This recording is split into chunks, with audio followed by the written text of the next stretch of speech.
ನಮಸ್ಕಾರ. ಅಗ್ರ ರಾಷ್ಟ್ರೀಯ ವಾರ್ತೆಗೆ ಸ್ವಾಗತ. ಮುಖ್ಯ ವೈದ್ಯಕೀಯ ಕ್ಷೇತ್ರದಲ್ಲಿ ಮಾನವ ಇಂದು ಸೃಷ್ಟಿಗೆ ಸವಾಲಾಗಿದ್ದಾನೆ. ದೇಹದಲ್ಲಿ ವೈಫಲ್ಯಗೊಂಡ ಅಂಗಾಂಗಗಳನ್ನು ಯಂತ್ರದ ಬಿಡಿ ಭಾಗದಂತೆ ಆತ ಬದಲಾಯಿಸುತ್ತಾನೆ. ಆದರೆ ಅದಕ್ಕೆ ಅಂಗಾಂಗಗಳು ಬೇಕು. ಅದಕ್ಕಾಗಿ ಅಂಗದಾನಿಗಳು ಸಿಗಬೇಕು. ಈ ಬಗ್ಗೆ ಜನರಿಗೆ ಅರಿವು ಕೂಡ ಮುಖ್ಯ. ಈ ನಿಟ್ಟಿನಲ್ಲಿ ಬದಲಿ ಹೃದಯ ಜೋಡಣೆಗೆ ಒಳಗಾಗಿರುವ ಬೆಂಗಳೂರಿನ ಯುವತಿ ಜ್ಯೋತಿ ಬೆಳಗಿಸಿ ಎಂಬ ಪರಿಕಲ್ಪನೆಯಲ್ಲಿ ಅಂಗಾಂಗಗಳ ದಾನದ ಬಗ್ಗೆ ಜನ ಜಾಗೃತಿ ಮೂಡಿಸುತ್ತಿದ್ದಾಳೆ. ನಾನು ಇಹಲೋಕ ತ್ಯಜಿಸಿದರೂ ನನ್ನ ಹೃದಯ ಮಿಡಿಯುವುದು ನಿನಗಾಗಿ ಎಂಬ ಪ್ರೇಮಿಯ ಕರೆ ನೀವು ಯಾವುದೋ ಸಿನಿಮಾದಲ್ಲಿ ಕೇಳಿರಬಹುದು ಅಥವಾ ಕತೆ ಕಾದಂಬರಿಗಳಲ್ಲಿ ಓದಿರಬಹುದು. ಆದರೆ ಇದು ಕೇವಲ ಭಾವನಾತ್ಮಕ ಕಲ್ಪನೆಯಲ್ಲ, ಪ್ರಾಯೋಗಿಕವಾಗಿಯೂ ಸತ್ಯ.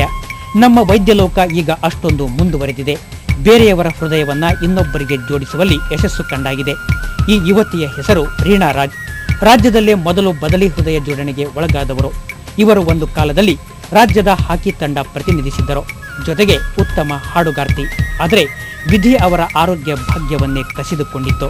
ಹೃದಯ ವೈಫಲ್ಯದಂತಹ ಮಾರಕ ರೋಗಕ್ಕೆ ತುತ್ತಾದ ಇವರು 4 ವರ್ಷಗಳ ಕಾಲ ಸಾವು ಬದುಕಿನ ನಡುವೆ ಹೋರಾಟ ನಡೆಸಿದ್ದರು. ಕೊನೆಗೆ ಇವರಿಗೆ ಬದುಕಲು ಉಳಿದಿದ್ದು ಒಂದೇ ಮಾರ್ಗ, ಅದು ಬದಲಿ ಹೃದಯ ಜೋಡಣೆ.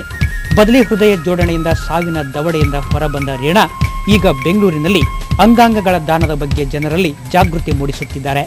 To never lose hope and to support cadaver organ donation. ನಮ್ಮ ಬೆಂಗಳೂರಲ್ಲಿ IT ಕ್ಯಾಪಿಟಲ್ ಅಂತ ಹೇಳ್ತಾರೆ ನಮ್ಮ ಬೆಂಗಳೂರು ಸಿಟಿಯಲ್ಲಿ. ಆದರೆ there is no awareness. ಆ ಅವೇರ್ನೆಸ್ ನಾವು ಲೈಟ್ ಟು ಲೈಫ್ ಫಾರ್ಮ್ ಮಾಡಿದ್ವಿ just to create awareness. Youngsters, ನಾವು ಯಂಗ್ ಇಂಡಿಯಾ, ನಾವು ಯೂತ್ ಎಲ್ಲ ಸೇರಿಕೊಂಡು if we help the people who are sick. ಒಬ್ಬ ವ್ಯಕ್ತಿಯ ಸಾವು ಖಾತ್ರಿಯಾದ ನಂತರ ಆ ವ್ಯಕ್ತಿಯ ಕೆಲವು ಉಪಯುಕ್ತ ಅಂಗಾಂಗಗಳನ್ನು ಬೇರೆ ವ್ಯಕ್ತಿಗಳಿಗೆ ದಾನ ಮಾಡಬಹುದು. ಆದರೆ ಈ ಬಗ್ಗೆ ನಮ್ಮಲ್ಲಿ ಸಾಕಷ್ಟು ಮಂದಿಗೆ ಅರಿವಿಲ್ಲ. ರಾಜ್ಯದಲ್ಲಿ ಸಾಕಷ್ಟು ಮಂದಿ ಹೃದಯ ದಾನಿಗಳ ನಿರೀಕ್ಷೆಯಲ್ಲಿದ್ದಾರೆ, ಆದರೆ ದಾನಿಗಳೇ ಇಲ್ಲ. ಸೆಷನ್ಗೆ ಬಂದ್ವಿ. ನಮ್ಮ ಕರ್ನಾಟಕದಲ್ಲಿ ಎಷ್ಟು ಒಳ್ಳೆ ಡಾಕ್ಟರ್ಸ್ ಇದ್ದಾರೆ, ಎಷ್ಟು ಒಳ್ಳೆ ಹಾಸ್ಪಿಟಲ್ಸ್ ಇದೆ. ಆದರೆ ಆರ್ಗನ್ ಡೊನೇಷನ್ ಮಾಡೋಕ್ಕೆ ಯಾರೂ ಮುಂದೆ ಬರ್ತಾ ಇಲ್ಲ, ಅಂಗಗಳ ದಾನ ಮಾಡೋಕ್ಕೆ ಯಾರೂ ಮುಂದೆ ಬರ್ತಾ ಇಲ್ಲ. ಆ ತಿಳುವಳಿಕೆಯನ್ನು ಜನರಲ್ಲಿ ಮೂಡಿಸಬೇಕನ್ನೋದು ನಮ್ಮ ಇಚ್ಛೆ. ಜೀವ ಬೆಳಗಿಸಿ ಪರಿಕಲ್ಪನೆಯನ್ನ ಬೇಗ ಯುವಜನತೆಗೆ ತಲುಪಿಸುವ ಉದ್ದೇಶವನ್ನ ರೀನಾ ಹೊಂದಿದ್ದಾಳೆ. ಇಂಟರ್ನೆಟ್ ಮೂಲಕ ತಮ್ಮ ಜಾಗೃತಿ ಅಭಿಯಾನ ಆರಂಭಿಸಿದ್ದಾರೆ. ಇದರ ಸದಸ್ಯರಾಗ ಬಯಸುವವರು www.lightlife.in ಗೆ ಲಾಗಿನ್ ಆಗಿ ತಮ್ಮ ಹೆಸರು ನೋಂದಾಯಿಸಿಕೊಳ್ಳಬಹುದು. ಮಂಜುನಾಥ್ KN ಪಾಳ್ಯ, ETV ನ್ಯೂಸ್, ಬೆಂಗಳೂರು.